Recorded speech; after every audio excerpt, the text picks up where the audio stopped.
And speaking of what to expect for the season, what do you sort of envision for our beloved Chicago Bears? I mean, what kind of step forward can they take, in your opinion, coming up here in 23? That's the question, right? They're going to take a step forward. I mean, everybody would be really disappointed if they're doing it. The team has definitely made improvements and upgrades. Look, last year, they're not going to be worse than last year. We know that. So, I don't know. Could they make a run at a division title in that division? Possible. Could they make a run at a wild card in that conference? It's possible. They're going to have to play good football. They're going to have the type of season that would make Bears fans happy. I don't view them as a threat. I don't view them as a top-tier team in the NFC. I view them as one of those teams that's still building, still adding on, still growing, that could have a real good season and make things fun and exciting for the Bears fans. I don't know. What do you think? What do you think is a realistic record? I think the AFC is wide open. The AFC's got like 8 teams, 9 teams that are very competitive. Yeah. I think, unfortunately, the NFC is a one-team league right now. Maybe 2. Maybe 2 with San Francisco, maybe sneaking Actually, I'd say maybe 3. I'd say okay. Eagles, San Fran, and maybe Dallas. I'd say 2.5. Maybe. Yeah. Maybe. I like the way he says it, maybe. Yeah. But none of the teams in the NFC North are a legitimate contender to go to the NFC Championship game. They just don't have it. This is a division that's in flux, trying to figure out exactly who they are. Detroit's trying to replicate what they did at the second half of last year. Chicago's trying to make a comeback with a vastly improved roster. Green Bay is coming down, trying to figure out exactly what their quarterback situation is. And Jordan Love may or may not be the answer. Right. He may or may not be the answer. And Minnesota's not going to go 12-0 in one-score games this year. So I think 10 wins wins the division. I think it goes 10-9, 8-7. If that's the way it ended up at the end of the year, I wouldn't be shocked. 10 wins this division. Well, Minnesota, I think, has got some real major question marks. Like, all of a sudden this week, we got the T.J. Hawkinson story. He's sitting out there with a holding, and obviously he wants a new deal. And Justin Jefferson wants a new deal. And Kirk Cousins is in the last year of his contract. Like, that's a lot of uncertainty surrounding a team that's been very good. Those are questions I would not want my team to have going into a season. And so, to me, that's a major question mark. And the Lions, I know everybody loves the Lions. And listen, they're a definitely improved team, and they showed out well last year. How many playoff games have the Lions won in the last 75 years? It's not many. One. Oh, yeah. I think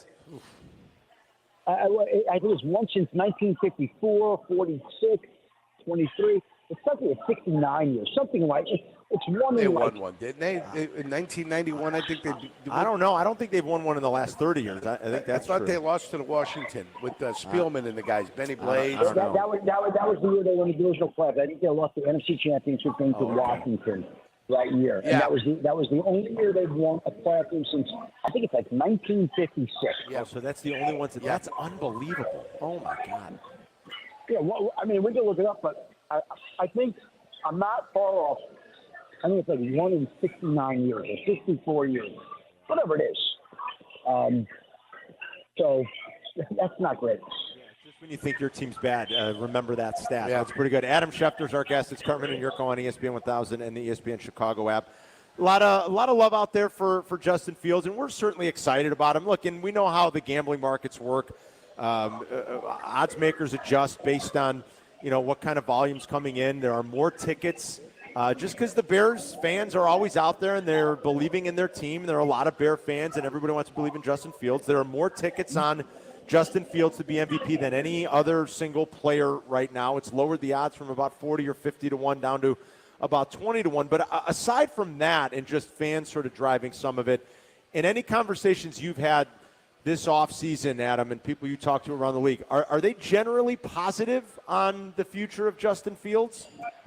I think it's hard not to be. If you watch him last year, to me, he was about as exciting a player as any player in all of football last year. I really mean that. Like, that guy was a highlight show I could say that as a guy who rostered them on my fantasy team, and I watched him and I couldn't wait to watch him. To see what he did each week. He was tremendous, right? And so I don't know why he wouldn't be even better this year in the second year in the offense with DJ Moore. We got some backs. They believe these backs can get it done. So, yeah, I mean, I don't know why you wouldn't be excited about Justin Fields. I think he's made progress. I think there's more progress than he made. He was really exciting last year, and why wouldn't he be really exciting than this year? If I were to ask you, name one team that, in your opinion, is being too overhyped going into the year, who would it be? Overhyped, the Minnesota Vikings. Underhyped, the Green Bay Packers. Oh, wow. Both right here in our division. Right in our division, and yeah. you sort of already hit a little bit on the Vikings and some of their issues, and I think some major regression is coming. And then the Packers, you think, being a little bit not enough love for the Packers. Wow. Why do you say that? Well, here's the deal, right? It's all about the quarterback, and the quarterback has been so good. And so he obviously elevated the favorite roster, and obviously. I think the roster was pretty good anyway. It was a pretty good roster. The defense hasn't performed up to its investments and expectations. They got a lot of high picks on defense, got some talent there, have a strong running game. So if they have a strong running game with Aaron Jones and A.J. Dillon, and they have that great defense, or improved defense, and Jordan Love plays the way I think he's going to, they're going to be better than people think.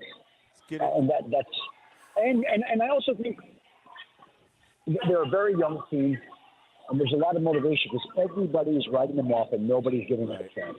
Yeah. I mean, nobody's counting on them to do anything, right? Like, oh, no Rodgers, no chance. Okay. And I think guys take that personally, and I think that will matter in their season this year.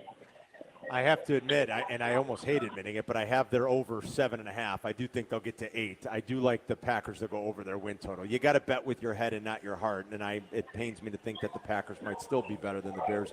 If Jordan Love's great, that's going to really sting, but I like the points you make about the rest of their team. It's why I do like them to at least get to 8, especially if their O-line stays healthy.